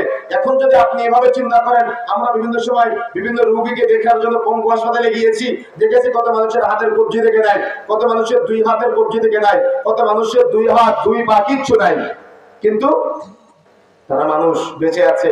আচ্ছা, আল্লাহ রাব্বুল আলামিন আমাদেরকে এরকম কোনো কষ্ট দিয়েছেন? আমরা এরকম কোনো পরীক্ষার সম্মুখীন হয়ে আছি না? দিব্যি পুরো শরীর ফ্রেশ। কত মানুষ আছে এক চোখে দেখে না, 2 চোখে দেখে না, কিন্তু আল্লাহ রাব্বুল আলামিন আমাকে আপনাকে তার সৃষ্টিগুলো উপভোগ করার তৌফিক দান করেছেন। আমরা আল্লাহর ভালোবাসা বুঝি নাই, মর্যাদা দিতে পারি নাই। কত মানুষ আছে কথা বলতে পারে না, কত মানুষ আছে কানে শুনতে পারে না, কিন্তু আল্লাহ রাব্বুল আলামিন আপনাকে কথা বলার তৌফিক দান করেছেন। এই মুখ দিয়ে আপনি মিথ্যা বলেন, এই মুখ দিয়ে আপনি মানুষকে কষ্ট দেন, এই মুখ দিয়ে আপনি গীবত করেন, এই মুখ দিয়ে আপনি মানুষকে গালি দেন, এই মুখ দিয়ে আপনি বেফাস কথাবার্তাগুলো বলেন। কিন্তু আপনি যদি আল্লাহর ভালোবাসা বুঝতেন, তাহলে এই মুখ দিয়ে কথা বলার সময় ভেবে চিন্তে কথা বলতেন যে আমার কথার মাধ্যমে সাদাকা হচ্ছে না আমার কথার মাধ্যমে গুনাহ হচ্ছে। আপনার আল্লাহ রাব্বুল আলামিন যে কান দিয়েছেন, এই কান নামক নিয়ামতটা যদি আপনি উপলব্ধি করতে পারতেন, মন ভালো করে মনে রাখার চেষ্টা করবেন, তাহলে কখনো কানের মধ্যে হেডফোন লাগিয়ে গান শুনতেন না। কেন? আপনি এটা উপলব্ধি করতেন, কত মানুষ তো কানে শুনতে পায় না, কিন্তু আমার রব না চাইতে আমার কানে শ্রবণ শক্তি দিয়েছে, আমি কেন এটাকে অবহেলা করব না, আমি এটা অপত্রের ব্যবহার করব না। আল্লাহ রাব্বুল আলামিন আমাকে চোখ দিয়েছেন, কত মানুষের চোখ নাই, কিন্তু আমি চোখ দিয়ে চোখের জেনা, এই চোখ দিয়ে ইশারার মাধ্যমে কত মানুষকে পাপ করতে সহযোগিতা করি, বা নিজে চোখ দিয়ে কত জায়গায় পাপে লিপ্ত হয়। আমি যদি এটা এভাবে ভাবতাম যে আমার আল্লাহ আমাকে এত চমৎকার এই 2টা চোখ দিয়েছে, যে চোখ নিয়ামত, এই নিয়ামত আমি কিভাবে এটা শুকরিয়া আদায় করব, যদি আপনি এভাবে ভাবতেন, তাহলে এই চোখ দিয়ে আপনি চোখের জেনা বা চোখের পাপে জড়াতেন না। কথা বুঝতে পারেন না মনে হয়? আমার কথা বুঝতে পেরেছেন? কত মানুষের হাত নাই, কিন্তু আপনি যদি এটা ফিল করতেন যে আল্লাহ সুবহানাহু ওয়া তাআলা আমাকে কত চমৎকার 2টা হাত দিয়েছে, আমি হাত দিয়ে পাপ করতে পারি না। প্রিয় বন্ধুরা আমার, যে কথা বলতে চাচ্ছিলাম, মনে রাখার চেষ্টা করতে হবে। যদি আমরা এভাবে চিন্তা করতে পারি, তাহলে আমরা সফলতা অর্জন করতে পারবো। কিন্তু আল্লাহর এই নিয়ামতগুলো যদি আমরা উপলব্ধি না করে আমরা যদি অপত্রে ব্যবহার করি, তাহলে আমরা আল্লাহ শুকরিয়া আদায় করতে পারবো না, আল্লাহকেও চিনতে পারবো না। আর এই আজকে যেমন জিজ্ঞাসা করলাম, কিছুই বলতে পারি নাই। আর আমাদের মুসল্লিরা জুমার দিন সবার শেষে মসজিদে যায়, সবার আগে মসজিদ থেকে বের হয়ে আসে, ইমাম সাহেব খতিব সাহেব কি বলে তারা কিছুই বুঝে না। তারা এমন একটা ভাবখানা করে, তারা যেন সব জানতে বলা হয়ে গিয়েছে। ওয়াজ মাহফিল গুলা করে মাইকিং করে আপনাদের খুঁজে বের করতে হয়। কিন্তু যদি আসলে উদ্দেশ্য থাকতো জ্ঞান অর্জন করা, তাহলে একটু প্রসাদ লাগলো, আমরা প্রসাদ থেকে বসে থেকে কোরআন হাদিসের কথাগুলো শুনতাম। কথা বুঝেন না? কিন্তু আমাদের তো উদ্দেশ্য খারাপ, আমাদের তো চিন্তা চেতনা খারাপ। এই জন্য প্রিয় বন্ধুরা আমার, যে কথা বলতে চাচ্ছিলাম, আপনি চলে যান রেল স্টেশনে, দেখেন কত মানুষ আজকে এই শীতের রাত্রিতে তারা কত কঠিন অবস্থায়, তারা শীতের কাপড় না পরে কনকনে শীতের মধ্যে শুয়ে আছে ছোট ছোট হয়ে। কেন? আল্লাহ রাব্বুল আলামিন চাইলে তার জায়গায় আপনার সন্তানকে রাখতে পারতো না? আল্লাহ রাব্বুল আলামিন তার জায়গায় আমাকে আপনাকে রাখতে পারতো না? কিন্তু আল্লাহ দয়া করেছেন, ভালোবেসেছেন। আল্লাহর ভালোবাসাকে আপনি উপেক্ষা করে আল্লাহর নাফরমানিতে লিপ্ত হন। আল্লাহ রাব্বুল আলামিন আপনাকে এত সুন্দর একটা নিয়ামত সন্তান দান করেছে, এই সন্তানকে আপনি অপত্রে ব্যবহার করতেছেন। এই সন্তান আপনার সাথে পাপ করে, আপনি কিছুই বলতে পারেন না। চুলের মধ্যে এমন কাটিং দেয়, সামনে এক কালার, পিছনে এক কালার, ডানে এক কালার, বামে এক কালার। তার চুলের কাটিং দেখলে তাকে মুসলমানের ছেলে মনে হয় না, এটা আপনারই ছেলে, কিন্তু আপনার ছেলেকে আপনি অপত্রে ব্যবহার করতেছেন। আপনি আল্লাহর ভালোবাসা বুঝতে পারেন না, কিন্তু আল্লাহ চাইলে আপনার ওই ছেলেটাকে ওই জায়গায় রাখতে পারতো। আপনি চলে যান রাস্তাঘাটে, দেখেন কত মানুষ পলিথিন দিয়ে ঘর বেঁধে আছে, কিন্তু আল্লাহ সুবহানাহু ওয়া তাআলা আপনাকে টিনের চাল করে, খোলার চাল করে, টালির চাল করে ঘর করা তৌফিক দান করেছে, কিন্তু এটাতে আপনার হয় না। আপনি কি করলেন? অমুক ব্যাংক থেকে 50 লাখ টাকা লোন নিয়ে আপনি একটা বিশাল প্রাসাদ নির্মাণ করলেন। আচ্ছা, আপনার মরার পরে ওই প্রাসাদের গোসলখানায় কি আপনার গোসল হবে? কথা বলতেছেন না কেন? নাকি আপনাদের হয়? গোসল হবে? তো যদি গোসল না হয় তাহলে আপনি যে সন্তানের জন্য এই হারাম টাকার সম্পদ রেখে গেলেন, আপনার সন্তান কি আপনাকে জান্নাতে নেবে? আপনার সন্তান কি আপনাকে কিয়ামতের মাঠে বলবে যে আমার বাবা রেখে গিয়েছিল, আমি যেহেতু এটা ভোগ করেছি আমি দায়িত্ব নিব না? আপনার সন্তান কিয়ামতের মাঠে বলবে আল্লাহ আমি এটা জানতাম না, আমার বাবা সুদের টাকা নিয়েছে না ঘুষের টাকা নিয়েছে, যদি এটা হারাম টাকা হয় করেছে আমার বাবা, আমার বাবাকে ধরা হোক, আমি জাহান্নামে যেতে চাই না, বাবাকে জাহান্নামে দেওয়া হোক। আজকে বনের জমি ভোগ দখল করে আছেন, পুকুর জমি ভোগ দখল করে আছেন, ভোগ দখল করে ফসল উৎপাদন করে বড় লোক হওয়ার চেষ্টা করছেন। কিয়ামতের মাঠে আপনার বোন আপনাকে ক্ষমা না করলে জান্নাতে যেতে পারবেন না। কিন্তু আল্লাহ রাব্বুল আলামিন আপনাকে যতটুকু নিয়ামত দান করেছে এটার প্রতি আপনি সন্তুষ্ট হয়ে যদি শুকরিয়া আদায় করতে পারতেন তাহলে আপনি জীবনে হতাশ হতেন না। যুবক ভাইরা ভালো করে মনে রাখার চেষ্টা করতে হবে, আগামীকাল সকাল হতে হতে যদি তোমার বাবা পুকুর জমি ভোগ দখল করে থাকে, বাবাকে নির্দেশ দিয়ে বলে দিবা যে আব্বু আমি এই জমি চাই না, আমার পুকুর জমি ফেরত দেওয়া হোক, এভাবে বলতে হবে। আর যারা বনের জমি ভোগ দখল করে আছেন আগামীকাল সকাল হতে হতে সব ফেরত দেওয়ার চেষ্টা করবেন, তা না হলে কিয়ামতের মাঠে আপনি আফসোস করবেন। আল্লাহ রাব্বুল আলামিন বলছেন অকালিল ইনসানু মা লাহা, কিয়ামতের মাঠে মানুষ আফসোস করবে আর বলবে হায় আফসোস আমি সামান্য সম্পদের জন্য বনের জমি ফাঁকি দিয়েছিলাম, হায় আফসোস আমি সামান্য সম্পদের জন্য চুরি করেছিলাম, যার কারণে আমার হাত কেটে দেওয়া হয়েছিল, সেদিন আফসোস করে লাভ আছে? কথা বলেন না কেন? আফসোস করে লাভ আছে? সেদিন আফসোস করে লাভ নাই। এই জন্য বন্ধুরা আমার যে কথা বলতে চাচ্ছিলাম মনে রাখার চেষ্টা করতে হবে। সূরা ফাতিহার প্রথম নম্বর আয়াত তিলাওয়াত করবেন আর আপনি এত এত এত নিয়ামতকে চিন্তা করবেন। চিন্তা করে যদি আপনি হৃদয় থেকে একটা শুকরিয়া আদায় করে বলতে পারেন যে আলহামদুলিল্লাহি রাব্বিল আলামিন, সমস্ত প্রশংসা আল্লাহ তোমার জন্য, তখনই আল্লাহ আপনার কথাটা জবাব দিবে, জবাব দিয়ে বলবে হামিদানি আব্দি, আমার বান্দা আমাকে শুকরিয়া আদায় করেছে। কি আমরা চাই কিনা এটা? চাই না এটা? এজন্য আজকে থেকে যখন আমাদের সূরা ফাতিহা তিলাওয়াত করবে ইমাম সাহেবকে বলবেন ধীরে ধীরে তিলাওয়াত করার জন্য, যাতে করে আপনি এইগুলো ফিল করতে পারেন, ভিতর থেকে কান্না চলে আসে, আবেগ চলে আসে যে আমার আল্লাহ আমি কত গুনাহ করি মুখ দিয়ে, তাও আমাকে কথা বলার সুযোগ করে দিচ্ছে, আমি কত গুনাহ করি কান দিয়ে, তবুও আল্লাহ আমার উপর অসন্তুষ্ট হয় না, আমি কত গুনাহ করি আমার পা দিয়ে হেঁটে যায়, তবুও আল্লাহ রাব্বুল আলামিন আমাকে কত সুন্দর হাঁটার ব্যবস্থা করে দিয়েছে, আমি কত হারাম খেয়েছি, তবুও আল্লাহ আমার পেটটাকে বা আমার শরীরকে কত ভালো রেখেছে। কি আল্লাহ দয়া করে না? দেখেন আমরা সূরা ফাতিহার মধ্যে পড়ি আর রহমানির রহিম, পরম করুণাময় অসীম দয়ালু। আল্লাহ বলেন রহমান, আল্লাহ বলেন রহিম, অর্থাৎ আল্লাহ পরম করুণাময়, আল্লাহ অসীম দয়ালু।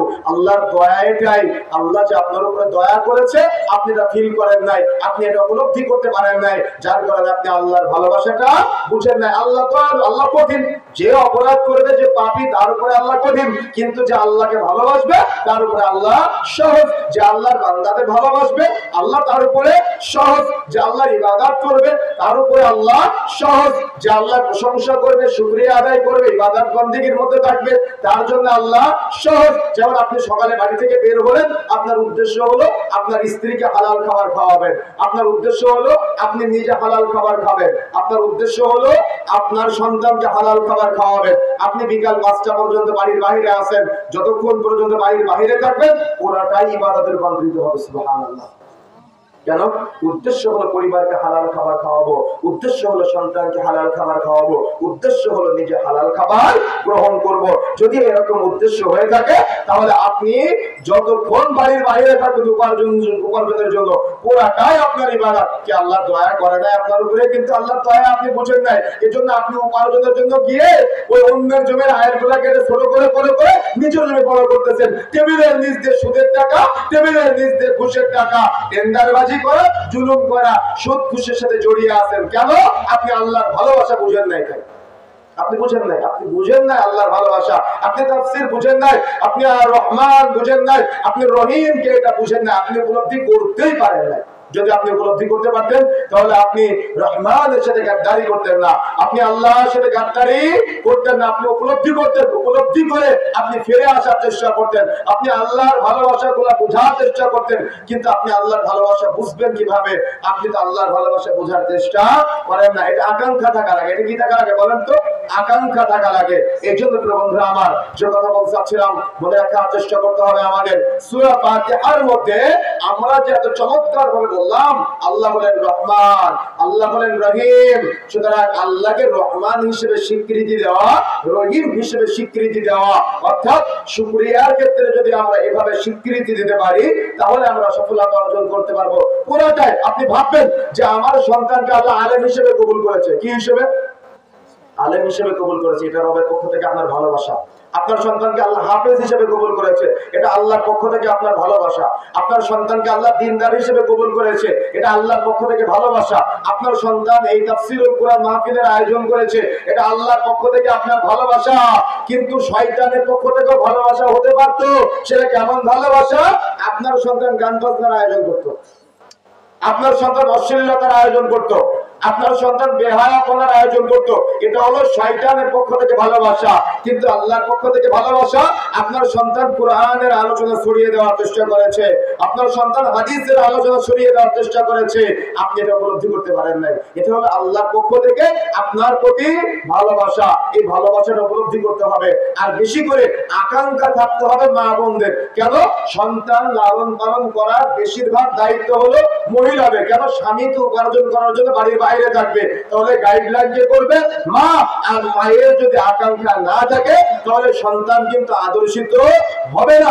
এই জন্য মা বোনেরা যারা আছেন এখন থেকে আকাঙ্ক্ষা তৈরি করতে হবে, জাগ্রত করতে হবে যে আমি কি হতে চাই বা আমার সন্তানকে কোন হিসেবে দেখতে পাই। কিয়ামতের মাঠে এক শ্রেণীর সন্তান তো বাবা মাকে জাহান্নামে দিবে, আবার এক শ্রেণীর সন্তান আছে কিয়ামতের মাঠে যখন আপনি উঠবেন, কিয়ামতের মাঠে উঠে দেখবেন যে আপনি ছোটাছুটি করতেছেন, সবাই ছোটাছুটি করতেছে, আপনার বাবা ছোটাছুটি করে, মা ছোটাছুটি করে, ভাই ছোটাছুটি করে, সবাই উলঙ্গ অবস্থায় আছে, আপনিও ছোটাছুটি করতেছেন।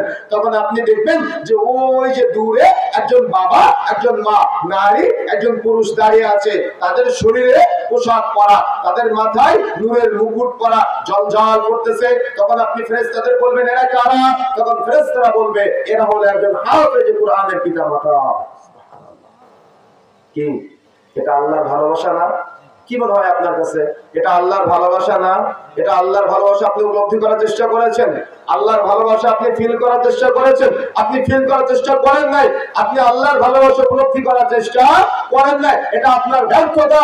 কিন্তু আপনি যদি আসলে সফল হতে চাইতেন তাহলে আপনি আল্লাহর ভালোবাসা উপলব্ধি করার চেষ্টা করতেন, আল্লাহর ভালোবাসা বোঝার চেষ্টা করতেন। এই জন্য এখন থেকে আকাঙ্ক্ষা থাকতে হবে, আগ্রহ থাকতে হবে। কিয়ামতের মাঠে একটা হাফেজ সন্তানকে বলা হবে ওয়ারাত্তিল, তুমি তিলাওয়াত করো। ও তিলাওয়াত করবে আর মর্যাদা বাড়বে, বাড়তে বাড়তে বাড়তে বাড়তে ও জান্নাতে পৌঁছে যাবে। তখন বলবে আল্লাহ আমার যে অভিভাবক আজকে আমাকে এখানে আসার এই পর্যন্ত পৌঁছে যাওয়ার সুযোগ করে দিয়েছে, আল্লাহ আমি আমার ওই বাবা মাকে না নিয়ে একা একা জান্নাতে যাবো না। সুবহানাল্লাহ। আমি আমার অভিভাবককে না নিয়ে, আমি আমার উস্তাদকে না নিয়ে একা একা জান্নাতে যাব না। এই আকাঙ্ক্ষা থাকতে হবে না, এই চিন্তা থাকতে হবে না, এই ফিকির থাকতে হবে না, এই আগ্রহ থাকতে হবে। সুতরাং আল্লাহ হলেন রহমান, আল্লাহ হলেন রহিম, এটা আমাকে আপনি উপলব্ধি করতে হবে।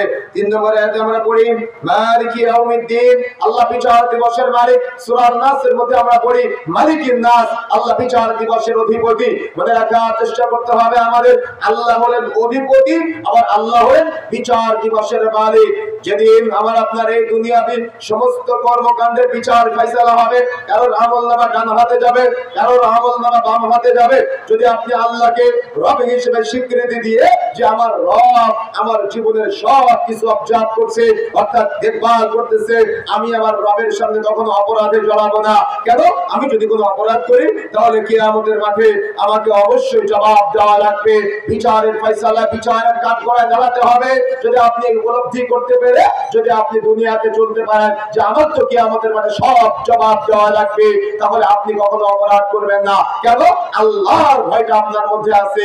যেমন আমরা চাই আপনার স্ত্রী পর্দা করুক আল্লাহর ভয়ে, কিন্তু যদি আপনি চান আপনার স্ত্রী পর্দা করুক আপনার ভয়ে, তাহলে দুইটা দুই বিষয় নয়। কথা বুঝেন না মনে হয়? কোনটা চিরস্থায়ী সমাধান বলেন তো? আল্লাহর ভয়ে পর্দা করা নাকি ব্যক্তির ভয়ে পর্দা করা? কোনটা? আল্লাহর ভয়। কেন? আল্লাহর ভয়ে পর্দা করলে আপনার স্ত্রী আপনি থাকলেও পর্দা করবে, না থাকলেও পর্দা করবে। কিন্তু যদি আপনার ভয়ে পর্দা করে তো আপনি থাকলে পর্দা করবে, আপনি না থাকলে সে পর্দা করবে না।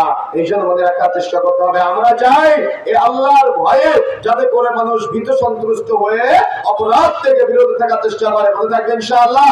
এই জন্য কিয়ামতের মাঠে সব কিছুর পাই টু পাই জবাব দিতে হবে। কোথা থেকে ইনকাম করলাম, কোথায় সেটা ব্যয় করলাম, সন্তানকে আল্লাহ রাব্বুল আলামিন যে নিয়ামত দান করেছে, এই নিয়ামত পাওয়ার পরে এই নিয়ামতকে কোন পথে ব্যবহার করলাম, বা আমার পরিবারকে আমি কোন পথে পরিচালিত করলাম, এই সার্বিক বিষয়ে আমার জবাব দেওয়া লাগবে। এই জন্য মা বোনেরা যারা আছেন, এই জবাব দেওয়ার ক্ষেত্রে নিজে সতর্ক হবেন এবং স্বামীকে সহযোগিতা করবেন।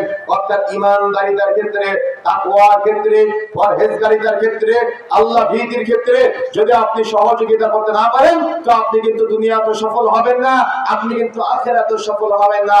আজকে মা বোনেরা ভালো করে মনে রাখার চেষ্টা করতে হবে, যদি আপনি দিন প্র্যাকটিস করার ক্ষেত্রে স্বামীকে সহযোগিতা না করেন, আর ভাইরা যারা আছেন দিন মানার ক্ষেত্রে যদি স্ত্রীকে সহযোগিতা না করেন, তাহলে কিন্তু সফলতা অর্জন করতে পারবেন না। আর আল্লাহকে মালিক হিসেবে তখনই স্বীকৃতি দিতে পারবেন যখন আপনি অপরাধ থেকে বিরত থাকবেন। আর অপরাধ থেকে তখনই বিরত থাকতে পারবেন যখন আপনি আল্লাহকে বিচার দিবসের মালিক হিসেবে মনে প্রাণে বিশ্বাস করতে পারবেন বা স্বীকৃতি দিতে পারবেন। যদি আপনি আল্লাহকে মালিক হিসেবে স্বীকৃতি না দেন, তাহলে আপনি কিন্তু অপরাধে সবসময় জড়াবেন, অপরাধে সবসময় জড়াবেন।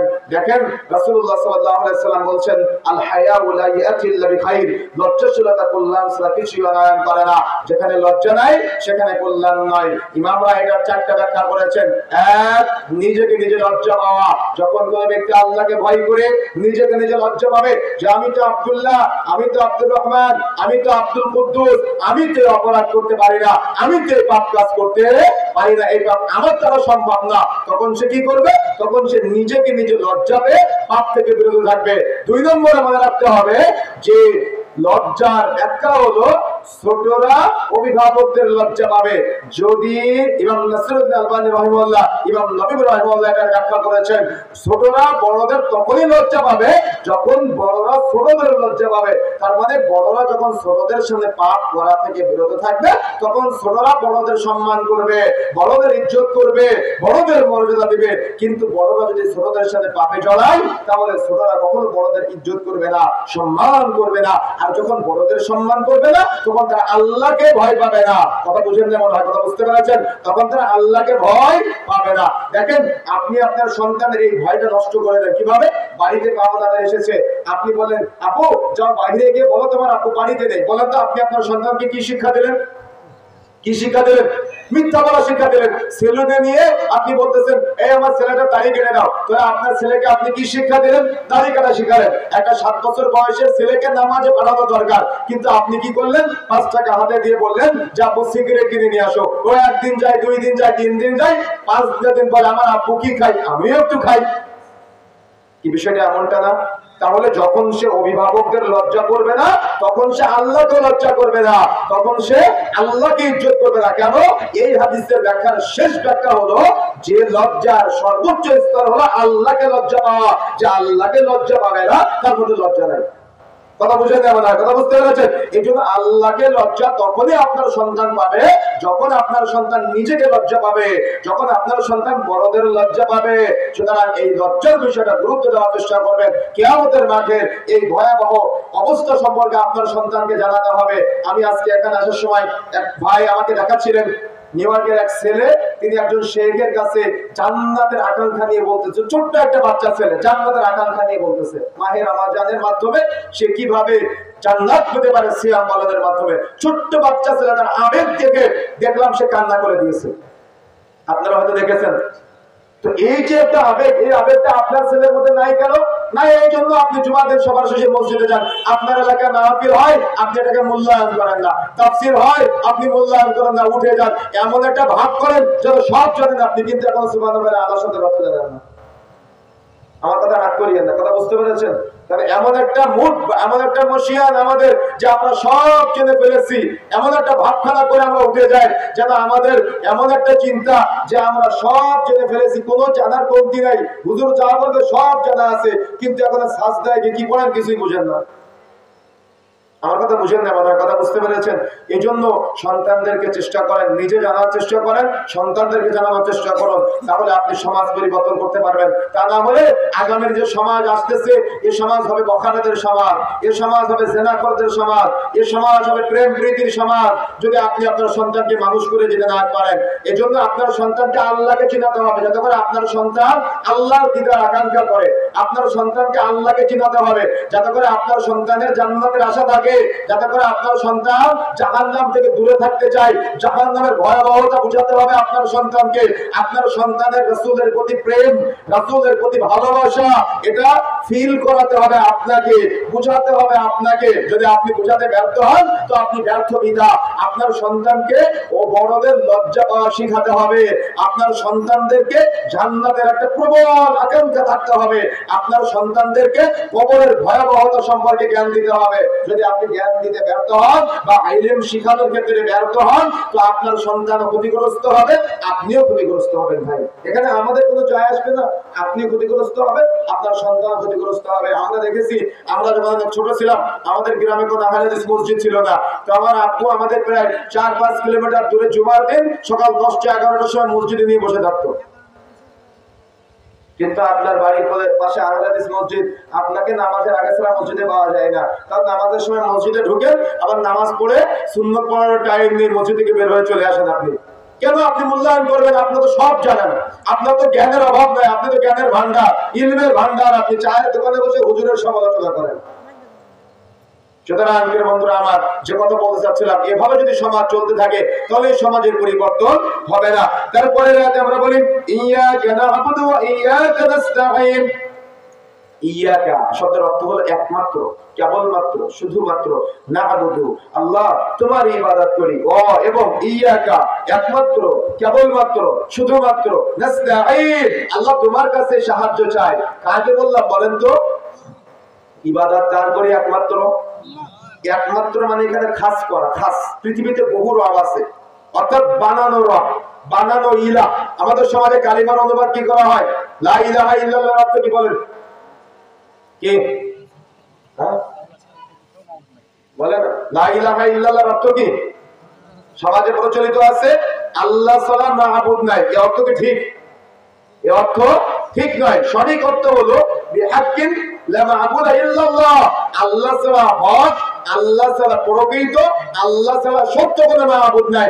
তৎকালীন সময় আমাদের যুগেও আল্লাহকে বাদ দিয়ে মানুষ সূর্যের পূজা করে, মানুষ চন্দ্রের পূজা করে, মানুষ গাছের পূজা করে, মানুষ পাথরের পূজা করে, মানুষ সমুদ্রের পূজা করে, মানুষ পাহাড় পূজা করে, মানুষ পীর পূজা করে, মানুষ মূর্তির পূজা করে, মানুষ কবরের পূজা করে। কি আছে কিনা? মসজিদে নামাজের মধ্যে বলে ইয়াকা না'বুদু ওয়া ইয়াকা নাস্তাঈন। আল্লাহ একমাত্র, কেবলমাত্র, শুধুমাত্র তোমারই ইবাদত করি, একমাত্র, কেবলমাত্র, শুধুমাত্র তোমার কাছে সাহায্য চাই। কিন্তু মসজিদ থেকে বের হয়ে পীর বাবার কাছে গিয়ে বলতেছে, বাবা তোমার মাধ্যমে সন্তান চাই। কি আছে না, মহিলারা বেশি বাবা ভক্ত হয়। আমরা দেখেছি চাঁপাইনবাবগঞ্জের এক বোন, এক ভাই আহলে হাদিস পরিবারের সন্তান। তো আমরা সিলেটে গিয়ে দেখলাম, শাহজালাল মাজারে গিয়েছে, ওখানে গিয়ে পরিচিত হলো। তো দেখি কি জন্য এসেছে? সন্তান হয় না তাই দোয়া নিতে এসেছে। কি নাউজুবিল্লাহ বলতে লজ্জা লাগতেছে আপনাদের? তো এই যে সিস্টেমটা চলতেছে আমাদের সমাজে, এই সিস্টেম পরিবর্তন করতে হবে না? মসজিদে নামাজে যে আল্লাহ আপনার কথা জবাব দিতে পারে, ওই আল্লাহ আপনার সন্তান দিতে পারে না? ওই আল্লাহ আপনার বরকত দিতে পারে না? আপনি আহলে হাদিসের বাচ্চা, আপনার শরীরে তাবিজ ঝুলে, আপনি আহলে হাদিসের বাচ্চা, আপনার দোকানে তাবিজ ঝুলে, আপনার গাড়িতে তাবিজ ঝুলে, আপনার বাড়িতে তাবিজ ঝুলে, তাহলে কিসের আহলে হাদিস আপনি? রাসূলুল্লাহ সাল্লাল্লাহু আলাইহি ওয়াসাল্লাম বলেছেন, মান আল্লাকা তামিমাতান ফাকাত আশরাক। যে তাবিজ ঝুলালো সে শিরক করলো। আজকে বাড়িতে গিয়ে ঘরে যদি কোনো তাবিজ ঝুলানো থাকে ছেড়ে ফেলে দিবেন, দোকানে তাবিজ ঝুলানো থাকলে ছেড়ে ফেলে দিবেন, গাড়িতে তাবিজ ঝুলানো থাকলে ছেড়ে ফেলে দিবেন, হাতে কোমরে গলায় মাথায় যদি কোনো তাবিজ থাকে ছেড়ে ফেলে দিবেন। বরকত দেওয়ার একমাত্র মালিক হলেন আল্লাহ। কথা বুঝতে পেরেছেন? কথা বুঝতে পেরেছেন? আরোগ্য দেওয়ার একমাত্র মালিক আল্লাহ। সুতরাং তাবিজ কবর সন্তানের গায়ে, নিজের গায়ে, নিজের পরিবারে, বাড়িতে, ঘরে, গাড়িতে আটকানোর চেষ্টা করবেন না। অবশ্যই এটা থেকে বিরত থাকার চেষ্টা করতে হবে। চাইতে হবে কার কাছে বলেন তো? কি বললাম একটু আগে? তাহলে একমাত্র আল্লাহর কাছে। কার কাছে চাইতে হবে? একমাত্র আল্লাহর কাছে, পৃথিবীর কোন ব্যক্তির কাছে না। বন্ধুরা আমার, রাত অনেক গভীর হয়েছে, তবে সূরা ফাতিহার প্রথম 4টি আয়াত আমরা আজকে আলোচনা করেছি। পরবর্তীতে আল্লাহ রাব্বুল আলামিন কবুল করলে বিস্তারিত আলোচনা করব ইনশাআল্লাহ। তবে এই 4টি আয়াতের সারসংক্ষেপ হলো এতটুকুই যে আল্লাহ রাব্বুল আলামিন আমাকে ইলম দিয়েছেন, আল্লাহ রাব্বুল আলামিন আমাকে জ্ঞান দিয়েছেন। আর এই শেষ পর্যন্ত যারা বসে আছেন, দেখেন আমি একটা শেষে দোয়া করব, যে দোয়াটা করলে আমাদের যে সাগীরা গুনাহ আছে, গুনাহ থেকে আমরা মুক্ত হতে পারবো ইনশাআল্লাহ। কিন্তু এই সৌভাগ্য কি সবার হবে? এই সৌভাগ্য সবার হবে না। এই জন্য যারা বসে আছেন শেষের দোয়া পড়া পর্যন্ত অপেক্ষা করবেন ইনশাআল্লাহ। যে কথা বলছিলাম, যে তাহলে আমাদের এই সূরা ফাতিহার মধ্যে তাওহীদ উলুহিয়া, তাওহীদ রুবুবিয়্যাহ, তাওহীদ আসমা ও সিফাতের আমরা যে স্বীকৃতি দিচ্ছি, এই স্বীকৃতিকে আমাদের উপলব্ধি করতে হবে। উপলব্ধি করে আমাদের তাওহীদের দিকে, সুন্নাতের দিকে ফিরে আসতে হবে। অর্থাৎ আল্লাহকে রব হিসেবে মানতে হবে, আল্লাহকে পালনকর্তা হিসেবে মানতে হবে ইনশাআল্লাহ। যদি আমরা মানতে পারি তাহলে আমরা সফলতা অর্জন করতে পারবো ইনশাআল্লাহ। মনে থাকবে ইনশাআল্লাহ। এই জন্য সূরা ফাতিহার এই আলোচনাগুলো অত্যন্ত জরুরি। তাফসীরের আলোচনা বুঝতে হবে। মা বোনেরা যারা আছেন, অবহেলা না করে সন্তানদেরকে দ্বীনের জ্ঞান দেওয়ার জন্য বাড়িতে সিরাতুর রাসূল রাখবেন। মনে থাকবে ইনশাআল্লাহ। কি রাখতে হবে? নবীদের জীবনী রাখতে হবে এবং তাফসীর রাখতে হবে।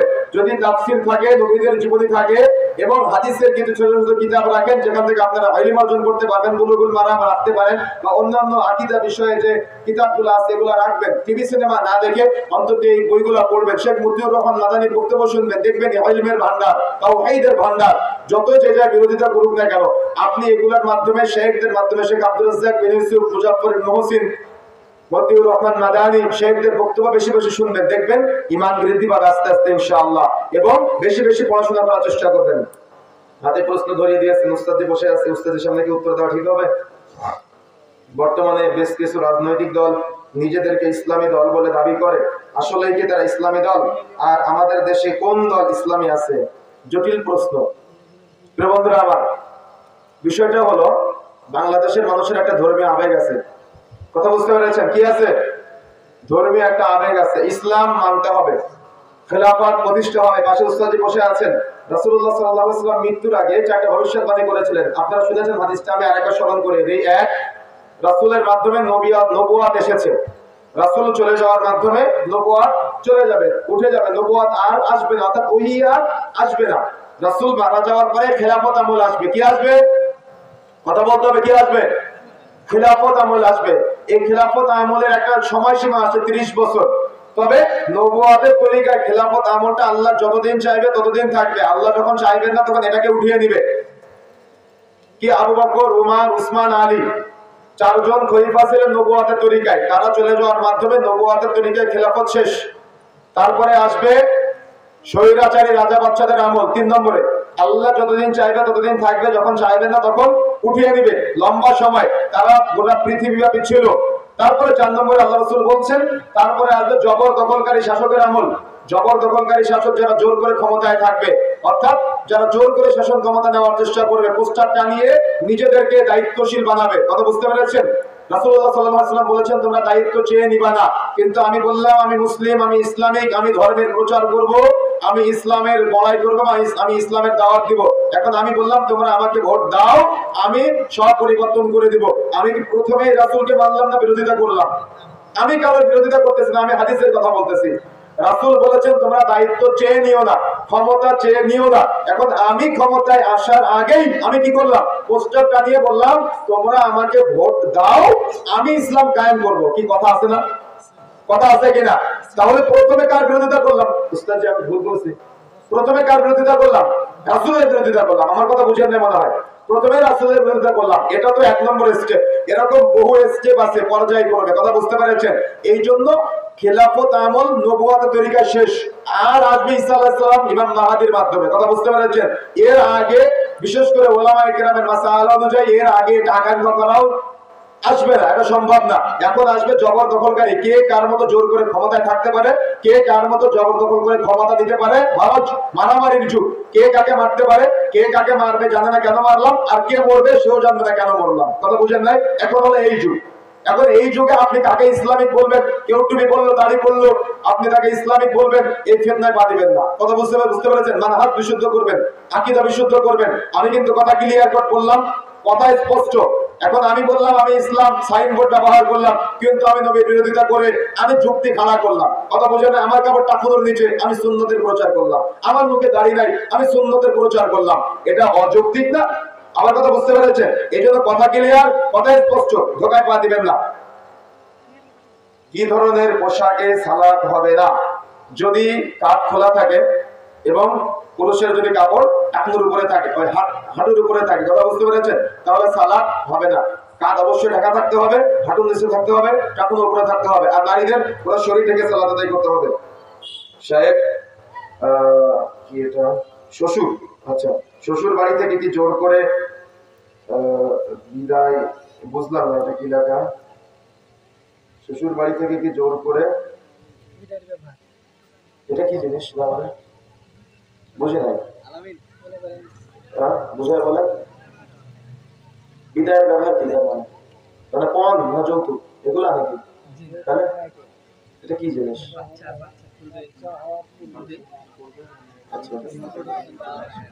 আচ্ছা, মেয়েকে বাপের বাড়ি নিয়ে চলে আসে। এখন মেয়েরা মায়ের কাছে একটু কমফোর্ট ফিল করে প্রত্যেক ক্ষেত্রে। যদি আপনার ভালো লাগে যে আপনার শ্বশুর বাড়িতে পর্দার ব্যবস্থা আছে, তাহলে আপনার স্ত্রীকে তার মায়ের কাছে সন্তান প্রসব করাতে পারেন, এটা শরীয়ত রিলেটেড কিছু না।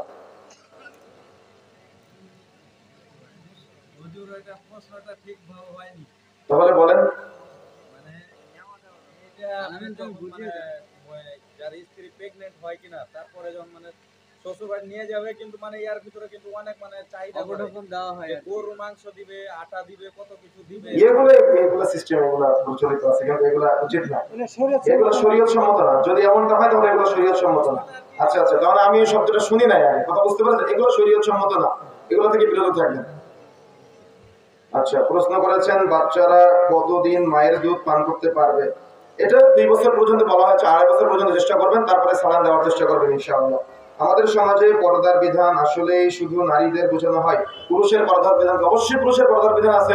পুরুষ অনেকেই কি করে, পুরুষ পর্দা না করে মানে নারীদের সামনে একেবারে শরীর খোলা রেখে ঘুরে বেড়ায়, এগুলো চলবে না। পুরুষের একটা ইজ্জতের ব্যাপার আছে, সম্মানের ব্যাপার আছে, কথা বুঝতে পেরেছেন? যদি কাপড় চোপড় না থাকে তাহলে আলাদা বিষয়, কিন্তু এখন ইজ্জত কোথায়? ওই ছেলে দেখবেন আমাদের জামা গায়ে দেয়, যে জামাগুলো 4-5 জায়গায় ছেঁড়া ফাটা, আমাদের প্যান্ট পরে 4-5 জায়গায় ছেঁড়া ফাটা, এগুলা বর্তমানে তাদের ট্র্যাডিশন হয়ে গিয়েছে। এগুলা কিন্তু পুরুষের পোশাকের ক্ষেত্রেও একটা চরিত্র, একটা রুচিবোধ থাকা লাগবে, কথা বুঝতে পেরেছেন? যদিও কতটুকু ঢাকবেন এটা বলা হয় নাই, আপনি হাঁটুর নিচ থেকে নাভির উপর পর্যন্ত এবং কাঁধ ঢাকা রাখবেন, শরীর ঢাকা রাখবেন, কিন্তু যাতে করে পোশাকটা শালীন হয়, যাতে করে পোশাকটা শালীন হয়, ঢাকা ঢাকা হয়, যাতে করে কেউ বদনজর দিতে না পারে, সেদিকে খেয়াল রাখবেন।